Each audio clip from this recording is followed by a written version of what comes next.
Hello my lovelies, here we are at the very end of all things, the final chapter of the Stone Goblins. Are you ready? Here we go. Chapter 12, From Idiots to Heroes and back again.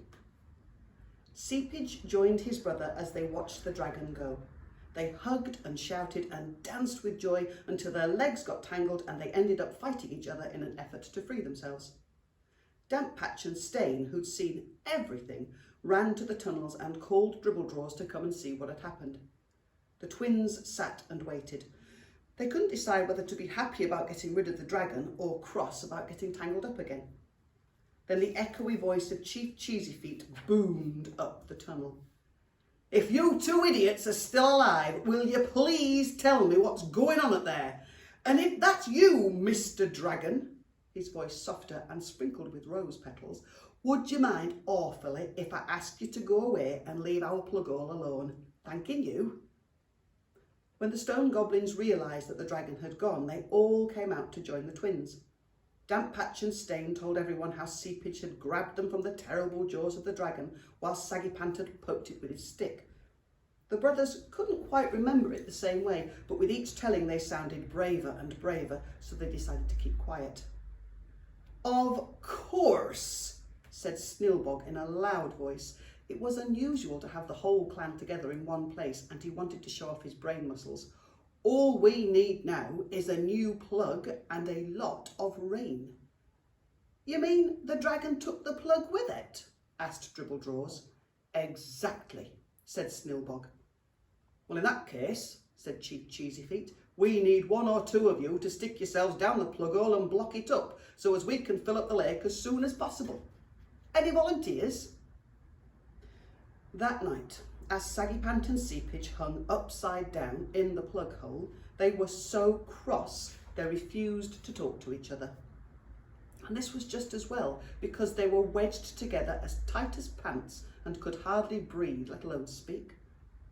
When Chief Cheesyfeet had asked for volunteers, it had made Seepage jump. Unfortunately, he'd swallowed his yak's tooth, which then made him cough so loudly that the chief thought he was trying to get his attention. And when Chief Cheesyfeet asked them if they were volunteering again, Saggypant was so scared he pasted a frozen grin on his face. Chief Cheesyfeet thought he meant yes please.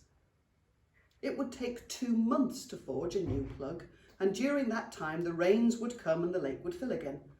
The twins were assigned a guard whose job it was to put food into their mouths as often as they liked, so it wasn't all bad. Meanwhile, Carty was making good progress.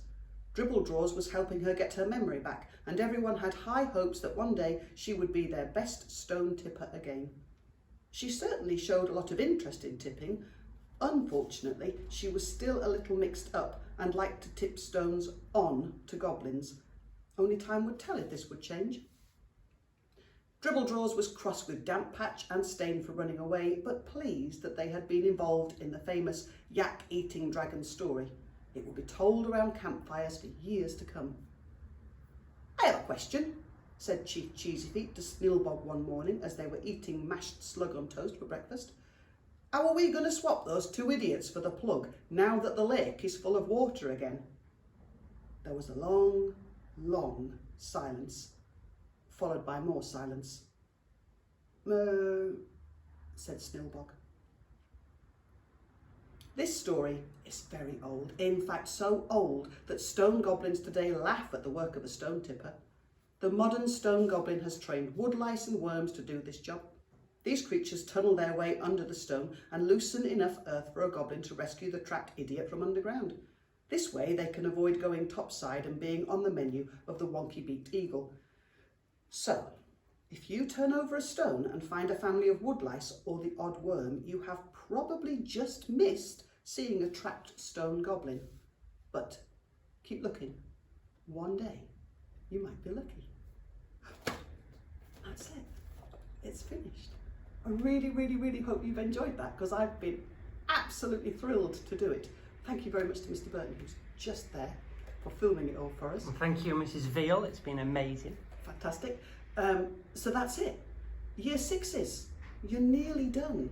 Good luck with everything Mrs Don't forget about us and keep Cresswell in your heart wherever you go. Everybody else, fingers crossed, we will see you all in September and we can't wait. We'll see you all very soon. Take care.